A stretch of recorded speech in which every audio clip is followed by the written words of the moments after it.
Produsen lele asap di Kulon Progo, Yogyakarta meraup omset jutaan rupiah setiap harinya dari usaha yang diteruskan oleh generasi ketiga. Ya, sementara di Bandung, Jawa Barat, oyster yang kerap disantap dalam kondisi masih mentah dijual setelah dibakar. Oyster dibakar bersama bumbu jimbaran hingga keju dan terjual hingga 50 kg per harinya.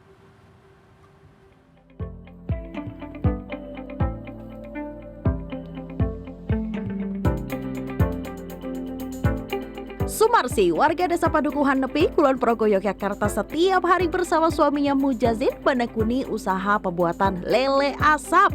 Sumarsi merupakan generasi ketiga penjual lele asap. Usahanya merupakan warisan nenek Sumarsi yang dirintis sejak tahun 1970-an. Di tahun 2011, usahanya ini kemudian diturunkan kepada Sumarsi. Meski dengan peralatan pengasapan modern, Sumarsi tetap mempertahankan cita rasa orisinal lele asap. Ia tetap menggunakan arang dari tempurung kelapa sebagai bahan utama pengasapan lele.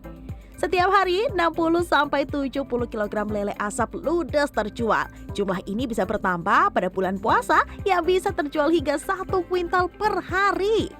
Proses pembuatan dimulai dari pembersihan lele yang kemudian dimasukkan ke dalam tungku untuk proses pengasapan. Proses pengasapan ini membutuhkan waktu kurang lebih 2 jam. Lele asap buatan Sumarsi bisa diolah menjadi menu mangut lele hingga botok lele kelapa. Lele asap dijual seharga Rp60.000 per ekornya. Dijualnya ada yang bentuk asap, ada yang dimangut, dan juga ada yang digoreng. Jualnya kemana?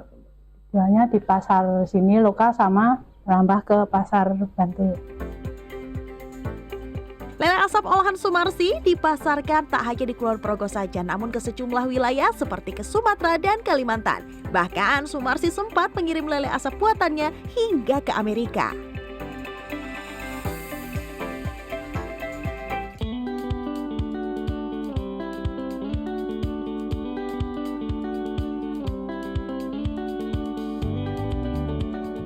Cuan lainnya datang dari olahan kuliner yang ada di Bandung, Jawa Barat. Kesibukan pembuatan tiram bakar di salah satu kedai yang berada di Jalan Taman Kopo Indah Bandung ini seolah tak berhenti. Dalam sehari, kedai ini mampu menjual oyster atau tiram hingga 50 kg.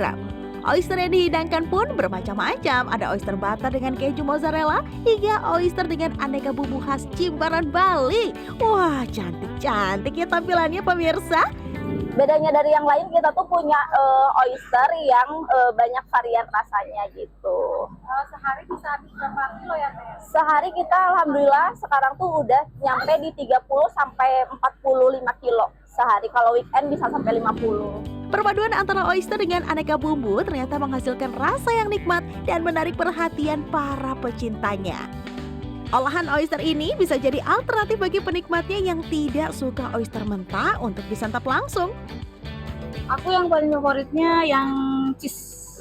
Itu enak banget, gurihnya dapet, terus juga nggak amis. Itu sih yang paling penting dari seafood itu kan nggak bau amis ya. Dan ini semua makanannya overall enak banget. Satu porsi oyster dijual mulai dari Rp30.000. Untuk satu porsi berisi 8 tiram yang beratnya mencapai 1 kg. Jika dihitung secara kasar, kedai ini dalam seharinya mampu meraup hingga Rp1,5 juta hanya dari hidangan tiramnya saja. Tim Liputan CNN Indonesia.